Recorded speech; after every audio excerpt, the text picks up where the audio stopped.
So today I want to talk to you about something that happens to voice actors more frequently than you would think. Every moment is a teachable moment. So the other day, a student told me a story about their live directed session. And it just so happened that during this session, they were not really clicking with the director. They were finding the director hard to understand, and it was hard for them to give the director what they were looking for in the read. And so there was some back and forth, and they started to get a little bit nervous and anxious because whatever they were delivering just wasn't working for the casting director. And so they started to really doubt themselves. They started to really lose their confidence, and that really started to affect their performance even more. And so I want you to know that this does happen. And it happens probably more than people know because it's not something that people like to talk about.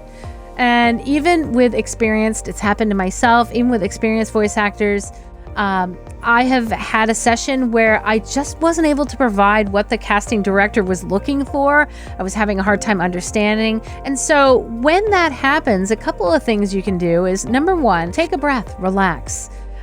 Stress and anxiety is not going to help your read, okay? The next thing is that you can really talk to your director, talk to your client, ask them for clarification.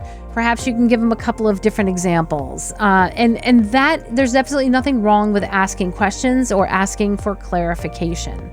And again, if the casting director gives you the same kind of direction, you can maybe give them a sample and say, are you thinking more like this? And then give a read. Or are you thinking more like this? And that might help bring the direction along in a fashion where you can understand and give the client what it is that they are looking for. Another thing that my student mentioned was that it had gotten them so upset that they started even questioning whether they belonged in the industry.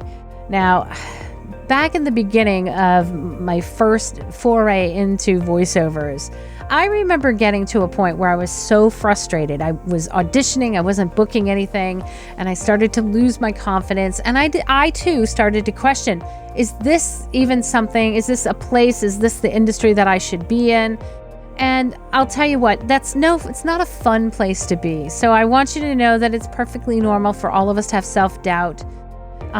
These things do happen. There are times in the industry where you may not get any feedback. It's very hard to gauge how you're doing when you're not getting any feedback.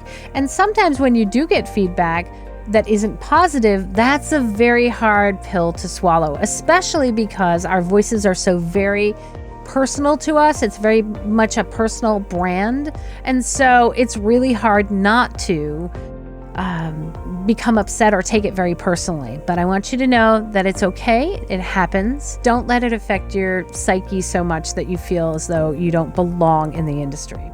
If you'd like more performance tips, make sure to check out my videos here. Thanks so much for watching, guys. I'll see you next week.